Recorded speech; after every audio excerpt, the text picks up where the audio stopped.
उधर यूक्रेन युद्ध के बीच पुतिन के करीबी और रूसी अरबपति रोमन अब्रामोविच के बोइंग विमान की चर्चा तेज हो गई है। दावा है कि ये दुनिया के सबसे महंगे निजी विमानों में एक है, जिसमें महल जैसी सारी सुख सुविधाएं मौजूद हैं और सुरक्षा के मामले में भी उसका कोई मुकाबला नहीं। चर्चा है कि इस उड़न खटोले की गिनती दुनिया के सबसे महंगे निजी विमानों में होती है, जिसमें एक साथ 50 लोग सफर कर सकते हैं। इसमें यात्रा के दौरान लोगों के आराम का भी पूरा ख्याल रखा गया है। इस विमान में शानदार दफ्तर, एक बेडरूम और किचन का भी इंतजाम है। इसके अलावा महंगे फर्नीचर भी लगे हैं, साथ ही एक बैंक्वेट हॉल भी है। अब्रामोविच के विमान को हवा में उड़ता हुआ अभेद किला भी कहा जाता है, क्योंकि न सिर्फ यह आने वाले खतरे को पहले ही भांप लेता है, बल्कि उन्हें खत्म करने की ताकत भी रखता है। जमीन से हवा में मार करने वाले या हवा से हवा में मार करने वाले हथियारों का इस जहाज पर कोई असर नहीं होता। यही नहीं, ये जहाज दुश्मन के रेडियो सिग्नल को भी जैम करने की ताकत रखता है। इन्हीं खूबियों की वजह से विमान रोमन अब्रामोविच का भरोसा जीतने में कामयाब रहा।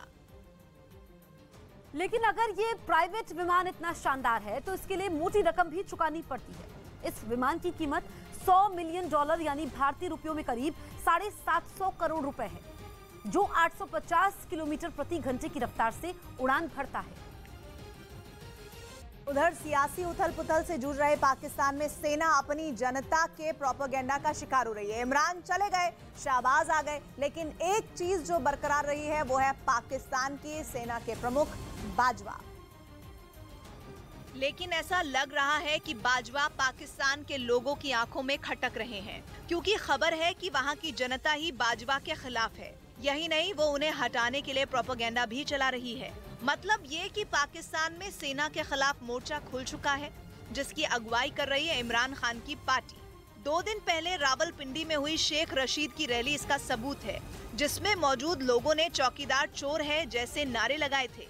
माना जा रहा है कि इन नारों में वो जिसे चौकीदार बोल रहे थे वो और कोई नहीं बल्कि बाजवा है।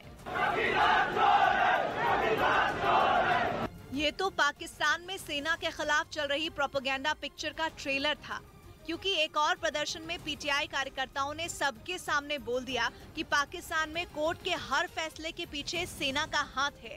ये जो जुडिशरी है, इसके पीछे वर्दी है। वैसे इमरान पर पहले भी आरोप लग चुके हैं कि वो बाजवा के खिलाफ प्लानिंग प्लॉटिंग कर रहे थे, लेकिन उनकी सरकार जाते ही ये बात दुनिया को पता चल गई। इमरान ने कुर्सी जाने के बाद जो ट्वीट किया था, उसमें उन्होंने लिखा था कि एक बार फिर वो दौर आ चुका है जब पाकिस्तान के लोगों को बाहरी ताकतों से बचने के लिए संघर्ष करना होगा। मतलब ये कि इमरान इशारों में जनता को उकसा रहे थे। 2 दिन पहले ही खबर आई थी कि वो सेना में अपने करीबी की सेटिंग कर रहे थे और पाकिस्तान में मार्शल लॉ लगाने की तैयारी में थे। लेकिन बाजवा को हटाने का प्लान बुरी तरह फ्लॉप हुआ और इमरान तमाशा देखते रहे। यही नहीं, सत्ता से जाते ही उनकी पार्टी के बुरे दिन भी आ गए। सेना और कोर्ट के मुद्दे पर तो कार्रवाई भी शुरू हो गई। पाकिस्तान की सेना ने दावा किया कि देश के कुछ हिस्सों में सेना के खिलाफ प्रोपेगेंडा चलाया जा रहा है। यही नहीं, बाजवा और कोर्ट की छवि खराब करने के आरोप में पीटीआई के 8 सोशल मीडिया कार्यकर्ताओं को गिरफ्तार किया गया।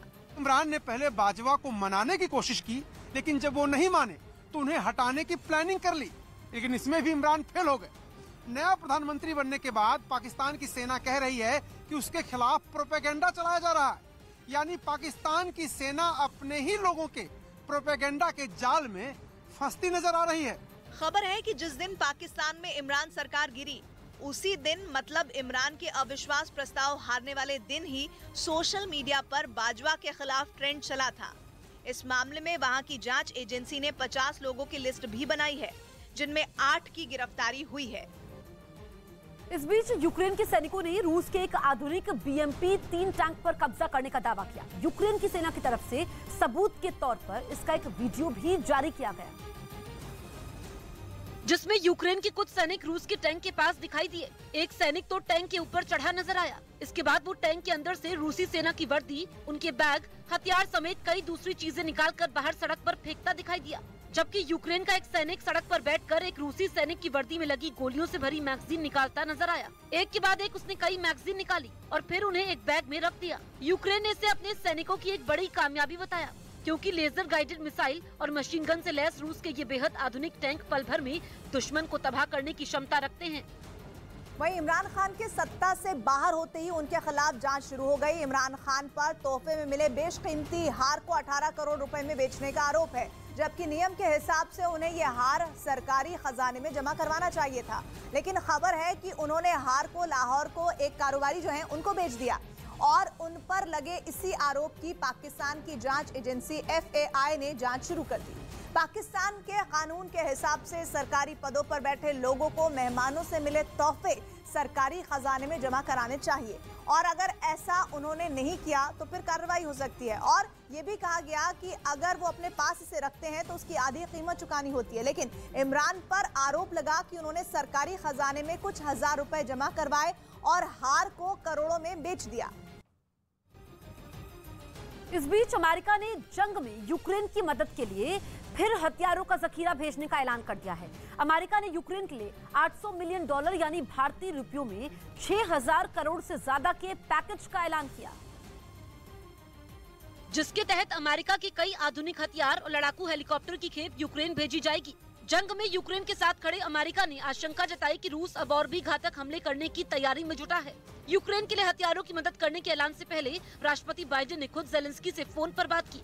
बाइडेन ने दावा किया कि पुतिन की सेना जंग के 50 दिन बीत जाने के बाद अब यूक्रेन के पूर्व में डोनबास प्रांत में और भी भीषण हमला करने जा रही है।